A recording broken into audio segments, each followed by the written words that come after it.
Hi everyone, I'm Colton Thrasher, and this is my wildly important goals presentation for the last part of the class. Um, in this, I'm going to go over just my WIG and how it pertains to my career path. For a little background, just about me and some info that you might need to know just about how I'm going to come up with this WIG for myself. I'm currently a graduate assistant coach for the U of I football program. I work with the defensive line. Prior to that, I was a student athlete, and over this past year, I was a full-time graduate student as well as a full-time football coach, essentially. So there was not too much time to do anything. Um, for the past year, I was a graduate assistant, and the year before that, I was an undergraduate assistant. I mean, I did all the same work. There's just the titles different because of the schooling I was a part of. All right, let's get right to it. For my wildly important goal, I mean, obviously there was a reason why I chose to become a graduate assistant for my WIG and the lag measure. Um, it's to become a full-time position coach at a D2 school or higher by the time I'm 27. This gives me 4 years to achieve that said goal. On the right here, I have a picture of the coach I currently work under and a guy I admire a lot, Coach Luther Ellis. That's a good goal that I would strive to be like, and yeah. So let's kind of get into the specifics of the goal. The first lead measure for mine is for my WIG is to be able to run and control my own position room.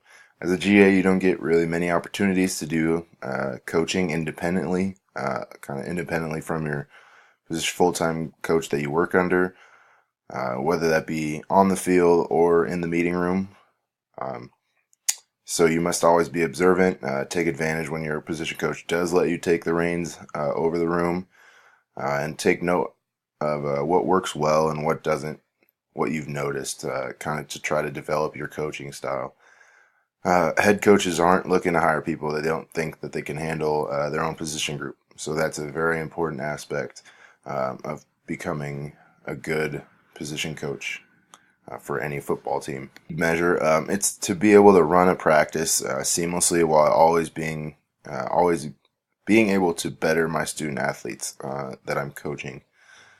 To be a great coach, just in any sense of being a coach, the first goal is to be able to mold your student athletes just into better football players and ultimately better men off the field as well. You kind of like that fatherly figure to them, um, or motherly figure if you're in a woman's sport.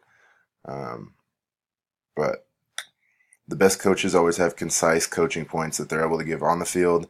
There's never time to give a dissertation on the field, as our head coach always says. You always got to coach on the run. Being able to just give those quick coaching points and have your student athletes respond so they can get better is very important. A very critical thing to be able to do as a successful full-time position coach. Summarizing my whole my WIG and the lead measures and lag measures, just this whole presentation.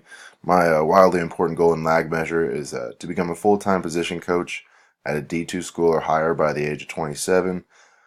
So I got 4 years to achieve that goal. First lead measure is to be able to run and control my own position group. That's a very critical thing that a full-time coach needs to do, and a very important thing that a head coach takes into account when he's looking for position coaches, assistant position coaches. Um, the second lead measure is to be able to run practice smoothly and make my players better, just on the field and off the field as men. Um, Everything I do in this position is preparing me to achieve my WIG, so I need to take advantage of every opportunity I get. Kind of going into that as a GA, you don't quite get all the independent coaching that you would as a normal full-time assistant. So I need to be able to take advantage of the times that my coach lets me run the meetings or coach on the field. Um, I know there's more aspects to being a coach, but they ultimately fall under those two categories of those lead measures. Those are the big points that you really need to be able to nail as a coach to be successful in this business. And if I'm not progressing as much as I should, and I know I should be able to kind of track that progress. If I'm not progressing well, then I need to reevaluate what I'm doing to be able to find out if I shouldn't be, if I should readjust my goal, or if I should just just take different steps to achieve that WIG that I have. I appreciate your time. I appreciate you watching this video and watching my presentation. Good luck in the rest of your class and your classes in the program. Thank you and have a great day.